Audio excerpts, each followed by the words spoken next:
Welcome to New York's #2 sports show. The Rangers remain winless at home, and they're shut out again. They lose to the Carolina Hurricanes by a final score of 3-0. They're now 0-5-1 at home, which ties a franchise record to start a season winless in the first six. So if they were to lose the next home game, that would be an outright record.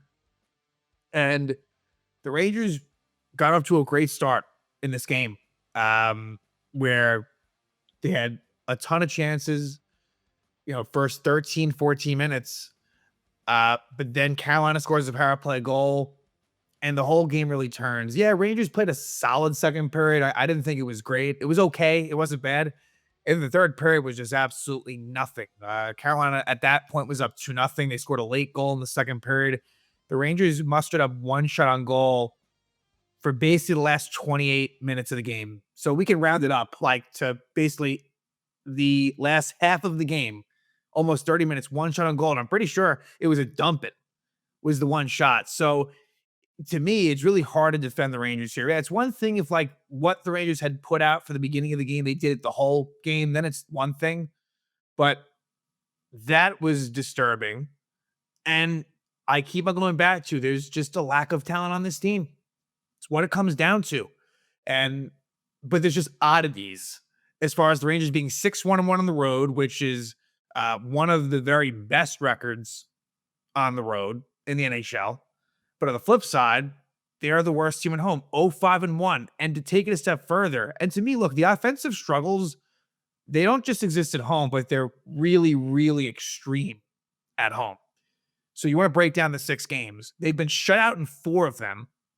They scored 1 goal in 1 of them, and then they lost in overtime to the Sharks, scoring 5 goals. And so, even that one was a bit of a joke in and of itself. The fact that the Sharks, who have basically given up the most goals in the league, the Rangers were able to get 5 goals and still lost that game. But the other 5 games, 1 goal combined at home. And again, it's not as if they're scoring like crazy on the road, but we'll be fair and separate the two things, even though to me, it's a general struggle. And I kind of see more of the negatives than the positives. Look, the Rangers did a nice job as far as limiting, opponents' chances. They have. That has been a thing. The Rangers are one of the more stingier teams in terms of goals allowed.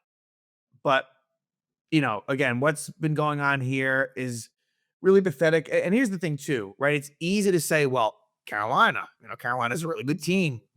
Okay, yes, they are, but they didn't have Jacob Slavin, who's one of the best defensive defensemen in the league. No Keandre Miller, so Miller did not make his return to MSG. If he's healthy, Carolina comes back to MSG later in the season. And no Shane Gostisbehere. So Carolina basically was running out. I'll be generous, and I'll say 3 defensemen, and two that you've probably never heard of. And just basically, again, they were rolling out pretty much, 2 or 3 of their actual top 6. So, Carolina was not playing particularly well going into this game. Now, it helps, Kochetkov, makes his first appearance of the season. That obviously helps things for Carolina a bit, but still, that's an indictment on the Rangers, So I think on the surface, it's easy to say, it's the Hurricanes, but wait a minute. I think perspective and context is very important in evaluating this. But yeah, just unbelievable. And the Rangers really, really did have a ton of legitimate chances. One of them being Panarin right at the start, probably maybe 5 minutes in, right alone in front, and just stopped. To me, he is sort of the leader of the pack in terms of just overall disappointment. And again, we're talking about players that are past their prime, basically. Doesn't mean they have to be absolute nothings, but Panarin, Miller, Zibanejad, and these are players that are past their prime. Alexis Lafreniere just simply isn't very good, right? So it's just frustrating, and the power play continues to kill this team.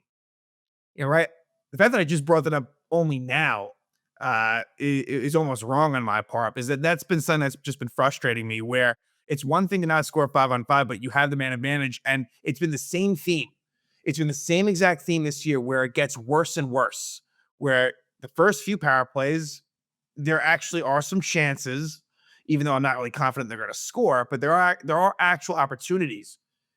And then it gets to a point, kind of like symbolic of the game, where frustration kicks in or whatever you want to call it. And then you're talking about legitimately bad power plays. Excuse me, where the Rangers went 0 for 3. The first two power plays combined for 10 shots on goal, and the third and final one had none. Um, so just not great. As far as just some roster updates, um, none of it really all that consequential in my opinion, but just kind of interesting stuff, if nothing else. Um, Brennan Hoffman sent down, and the Rangers actually called up Yaroslav Balash, who was a fifth round pick in 2021. Hoffman, ironically, a first round pick in 2021. And Balash, you know, didn't play. He did take part in warm ups, but like it doesn't really appear that he would necessarily, you know, be inserted in the lineup. And the part of the reason why I say that is because I got to think Vincent Trocheck's probably pretty close to coming back. My thought on this is I wouldn't be shocked to see him either in the Detroit game, which is the next game in Detroit, or home against the Islanders. It's a back-to-back situation. Um, I think that Trocheck's going to be back, again, pretty soon. And that will help things a little bit. Look, but I'll be honest, I don't think that's going to necessarily totally change things around. I really don't. I think it'll help. Of course it will. But I don't think it's going to be something where now the Rangers go from a team that never scores to like is, tops in the league. It's just not going to be that way. Trocheck's another one of those guys where while he can provide, of course, a north-south style of play, different than like a Panarin in a way, even though those two have, kind of been attached to the hip since Trocheck's been a Ranger. He's another guy that, look, is probably past his best years at this point, but whatever. Let's see when it gets there. So, and when Trocheck is back, I would certainly have to think that Milosh gets sent down. As far as the defensemen are concerned, Urho Vakanainen, who I kind of thought was going to be taking out a lineup anyway, even though the Rangers were winning, just because he wasn't that effective, out for a lower body injury. And so Matthew Robertson takes that spot in the lineup, and then Connor Mackey is called up just as a seventh defenseman. Connor Mackey's been called up earlier this season in that same role, never got in. So, once Vakanainen is healthy, expect Mackey to be sent down. But as I kind of wanted to happen, it was Robertson with Schneider, and they kept Soucy with Borgen. And so I feel as if that's probably the way to that's the way to go. Just because, Soucy Borgen has been relatively like I just think you're not messing with the mix as much. I think and Soucy with Schneider wasn't really all that effective. As much as Robertson Borgen was good, I like this. I like the pairings here probably the most. If he's going to be the sixth defenseman, this is what I would probably roll with. It's not perfect, but I think it's the best you got. This was a game where we saw a lot of Fox and Gavrikov. Robertson didn't play a crazy amount. I mean, 14 minutes. It wasn't like it was nothing. But, with the Rangers in trail mode, you saw a lot of Fox and then to a lesser extent, a good amount of Gavrikov too. But yeah, as far as the lines go, it was what we saw the last few games, but now I think I think we see different lines, like Trocheck or not. I think that they're going to mix it up. Is going to be my guess, because I think you can't put one shot on goal for 28 to 30 minutes to end the game. It's just not okay. And they tried to make some subtle changes. Panarin and Cooley flipped. Bottom six looked a little bit different here and there. It was hard to tell exactly what was what, but and based on things, and I'm not saying it's fair, but if Trocheck is to come into the lineup, what's probably going to happen is I think Parssinen is probably going to be the odd man out. It would either be Parson or Brodzinski, but based on the way that they were kind of doing the time on ice, I think Parssinen is probably going to be the guy that gets taken out of there, and then we'll just see. Is Trocheck going to be part of the top six right away? Does he maybe start on the third line and you go from there? We'll see. as we get closer here. But, one of those things where, you're just not getting production from the top players. That's the consistent prevailing theme that I have. And, Artemi Panarin, who we're so used to, even when he's not playing well, just kind of being able to get points. And look, some of it could be a systems thing for sure, as far as, with Mike Sullivan. Like, that is a factor. And that's not me defending Panarin. That's just the reality. But Panarin in 14 games, 2 goals, 5 assists, 7 points, and a -5. And 4 of those 7 points came in one game against Montreal. That's 3 points in 13 games. Other than that, for Panarin, who's a guy that even when he's not doing all that well, I mean, I think about like that second Gallant year, 23, like Panarin really wasn't all that great. He still was able to put up 92 points in 82 games. Now, part of that is a great power play helps, but even still, Panarin just, again, the power play's not doing anything. Artemi Panarin has 2 points on the power play. That's it.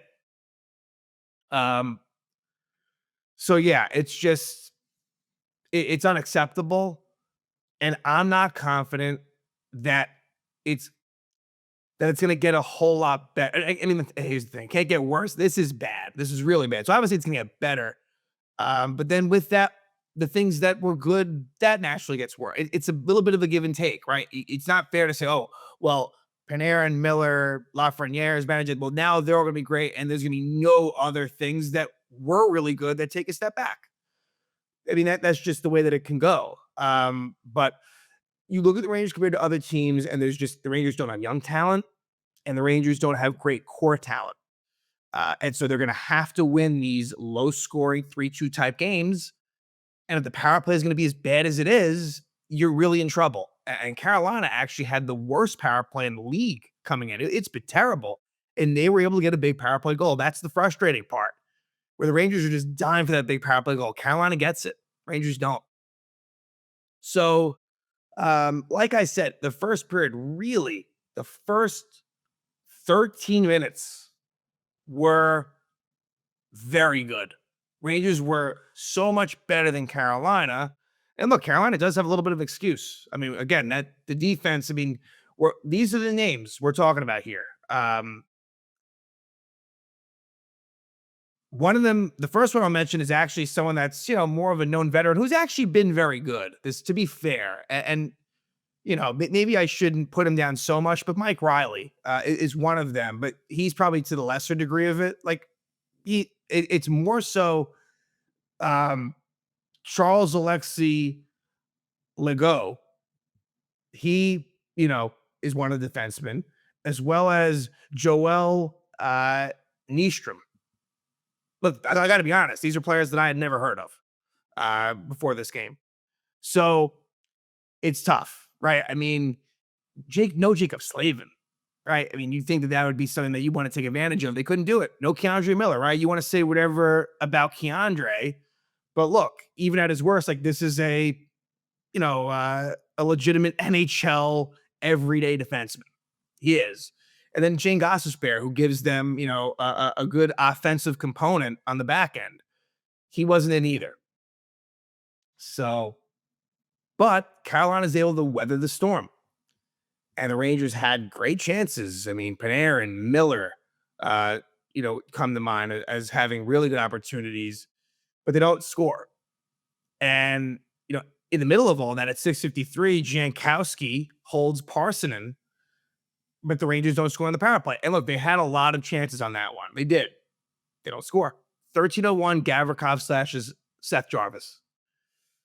And Carolina scores. Both Carolina goals were off of faceoff wins.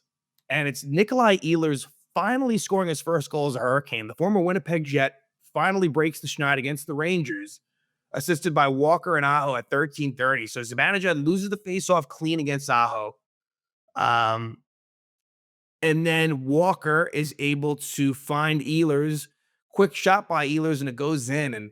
And, Igor, of course, with the Rangers got shut out, and Igor gave up 2 goals. So, I'm not going to blast Igor, but look, like, both goals were from long distance. You question as to what he saw or didn't see. as far as these goals were concerned. I don't know for sure. I mean, Jarvis was in front, and ultimately, though, it goes in. Wasn't deflected, didn't go off of Borgen, who was also in front, goes in from somewhat distance off the faceoff win, and it's 1-0 Carolina. And then right after that one, after they score, Noah Laba then hooks Jordan Stahl at 13:38. Rangers cut one up, but the fact that you had the two right away hurt. And so the rest of the first period was really all Carolina after what was just a great start for the Rangers. And so the shot total is 15-13 Rangers after one. Second period, Rangers, I'd say, probably had the better of the play in the first half of the period. It wasn't as good as what the first period was, but it was okay. Superman on the ice on Carolina at the 52-second mark. Ranger power play, not as good as the first one, but still solid. They don't score. And then at 13:24, Legault holds Sam Carrick. And that power play was really bad. No shots on goal, no chances, no offensive zone possession, just ugly, really ugly there. And it kind of coincided with just poor play in general. Like, they would not get a shot on goal the rest of the period at that point.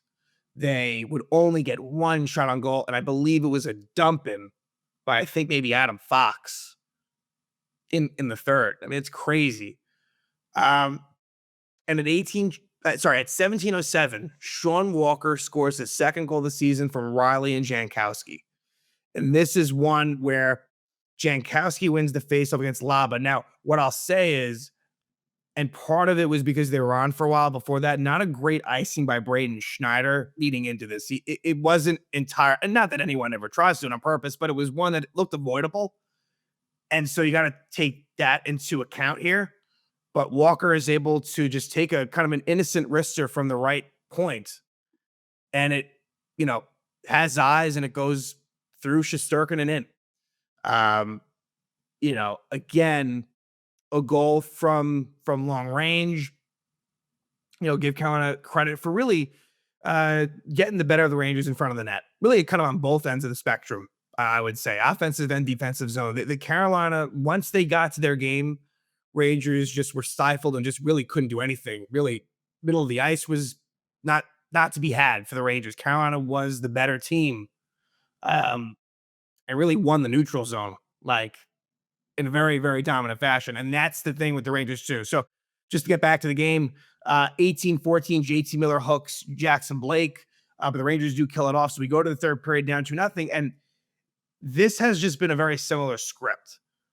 This game more to the extreme, though, where I thought the Rangers had such a good beginning and such a bad end. But it's been a lot of these home shutout losses. I have not liked the third periods, where I felt as if their third periods were their worst. And that was the case again for sure. And give the Rangers credit for a couple of comebacks, specifically against Edmonton, and then as well versus Montreal too, to a lesser degree, but still. So, I got to give them that. But it's not a team you feel really good about as far as coming back from multi-goal deficits. It just isn't. I don't think any Ranger fan felt particularly confident that they were going to be able to get the job done in this game. And it kind of just played out that way, where it was even worse than expected. Carolina completely controlled the third period. They outshoot the Rangers 6-1. Eventually, it was a low event third. It's exactly what the Hurricanes wanted. Eventually, the Rangers pull Shesterkin. And at 18-21 of the third, Seth Jarvis gets his 8th goal of the season. It's an empty net goal. Carolina wins 3-0.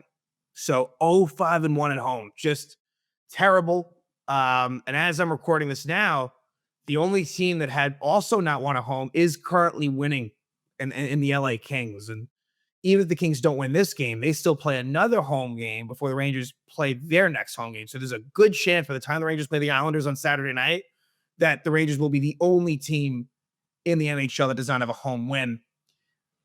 Now, as far as their upcoming schedule, it's a back-to-back Friday, Saturday at Detroit and then home against the Islanders. So as far as Detroit goes, and as I'm recording this, they are currently playing at Vegas, and it's scoreless. And that'll be their last game before they're playing the Rangers. So the Red Wings are off to a good start. Detroit is currently sitting at 9-4. Again, without knowing the result of what they'll do against Vegas. But even if they lose regulation, 9-5 still very good. And specifically, they're 5-1 at home, so it won't be easy. The one thing I'll say, and this probably doesn't really matter a whole lot, considering just teams look different year after year. The Rangers have had a lot of success against Detroit. I want to say in particular in Detroit.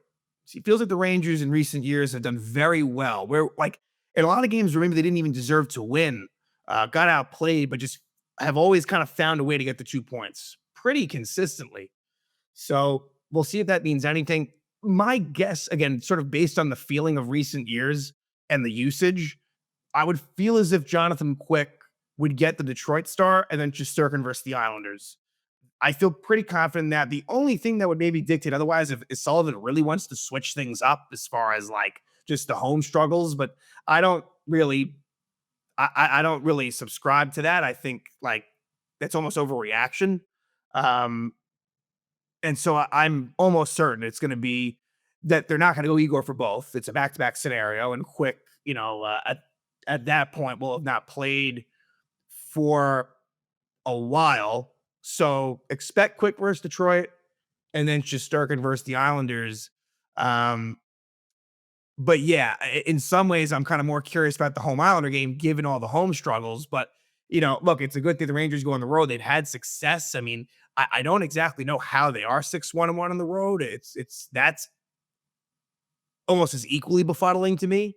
But we'll see what happens. But Rangers still searching for their first home win. Shutout again at home. 4 of their first 6 games shut out at home, which I believe the old Pittsburgh Pirates NHL team from 1929. I think that might have tied their record. I think they also had 4 shutout losses in the first 6, which makes sense given the drought that we were talking about, that finally got broken in Game 4, early in Game 4 of the home schedule. But yeah, it's just the home road splits are just ridiculous from a record standpoint, like more than anything, because they're really not scoring in general, but it's especially not scoring at home. But for now, they'll go to Detroit, come back home, take on the Islanders, and then after that, it'll be Nashville. So if they leave that situation through the Nashville game and still don't have a home win again, and at that point it's the Islanders Nashville, then it's like it's really taken on another light of its own. And it's to the point now where fans were booing, and I don't blame them. Like, I mean, the product that they've put out there at Madison Square Garden is just not nearly anywhere good enough. And it'd be one thing if the Rangers kept the play that they had the first 13 minutes and got shut out. That'd be one thing. But for you to put up one shot on goal for basically 28 minutes, for the remainder of that game is just an absolute embarrassment. So, yeah, Rangers dropped to 6-6-2, 0-5-1 at home. They lose to the Carolina Hurricanes, final score 3-0. And now they will have a back-to-back coming up Friday night at Detroit and Saturday home against the Islanders.